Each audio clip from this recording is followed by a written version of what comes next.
Hello friends, ମୁଁ ଆପଣମାନଙ୍କୁ ଆମ ବାଇରେ ଫୁଟିଥିବା ଫୁଲ ଦେଖେଇବି।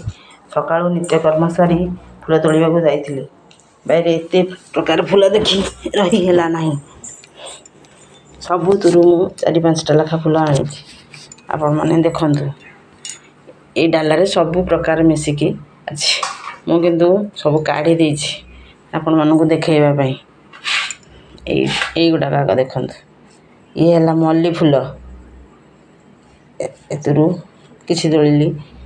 ଇଏ ଗୋଲାପ ଫୁଲ, ଏଇ ଗଛ ଆମେ କିଣିକି ଆଣିଥିଲୁ, ଏବେ ଫୁଟିଛି, ବଢ଼ିଆ ସୁନ୍ଦର ଲାଗୁଛି।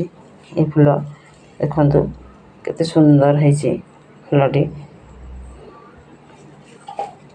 ଇଏ ହେଲା ନାଲି ଫୁଲ, ଗୋଲାପ, ନାଲିର ଗୋଲାପ। ଏଇଟା ଦେଖନ୍ତୁ, ଏଥିରୁ ବି ହେଇଥିଲା 3-4ଟା ଏଠି ଫୁଟିଛି। ଏଇଟା ହଳଦିଆ କନିଆରୀ ଆମ ବାଇରେ ହେଇଛି। এই ଫୁଲଟା ତ ଆପଣମାନେ ଜାଣିଥିବେ, ସମସ୍ତଙ୍କ ବାଇରେ ଫୁଟୁଛି। ନାଲି ମନ୍ଦାର, ଏଇଟା ଧଳା ମନ୍ଦାର, ଆଉ ଗୋଟେ ଧଳା ମନ୍ଦାର ଅଛି।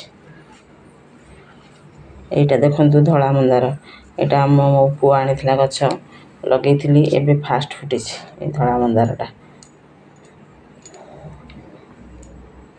ଏଇଟା ହେଲା ଟଗର। ଟଗର ଦେଖନ୍ତୁ, ଟଗର 3 ପ୍ରକାର ଫୁଟୁଛି ଆମ ବାଇରେ।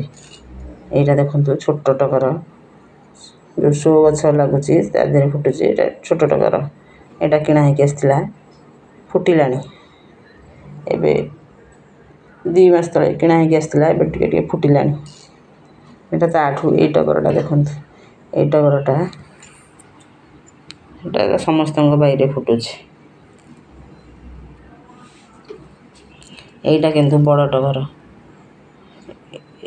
পুরা বড় বড় ফুটুছে। এটা বড় টগর। এইটা দেখন্তু, এটা কলা অপরাজিতা। এইটা দেখন্তু, এটা রঙ্গণী ফুল। ମୋ ପୁଅ ଆଣିଥିଲା ଗଛ, ଏବେ ଫୁଟୁଛି, ଫୁଟିବା ଆରମ୍ଭ କଲାଣି। ଆଉ ଗୋଟେ ଲାଲ ରଙ୍ଗଣୀ ଅଛି ଏଇଠି, ଗୋଟେ ଫୁଟିଥିଲା ଦେଖନ୍ତୁ। ଏଇଟା ଗୋଟେ ଫୁଲ, ସଦାବିହାରୀ ଫୁଲ। ଏଇଟା ଦେଖନ୍ତୁ, ଏଇଟା ସୁଗନ୍ଧରାଜ ଫୁଲ ଫୁଟୁଥିଲା ଆମ ବାଇରେ। ଏଇଟା ଗେଣ୍ଡୁ ଫୁଲ, ଏବେ ବି ଆମର ଗେଣ୍ଡୁ ଫୁଲ ଫୁଟୁଛି। ବେଶୀ ବଡ଼ ନାହିଁ, ଛୋଟ ଛୋଟ ଫୁଟୁଛି। ସିଜିନ୍ ଗଲାଣି, ତଥାପି ଫୁଟୁଛି ଆମର ଗେଣ୍ଡୁ ଫୁଲ।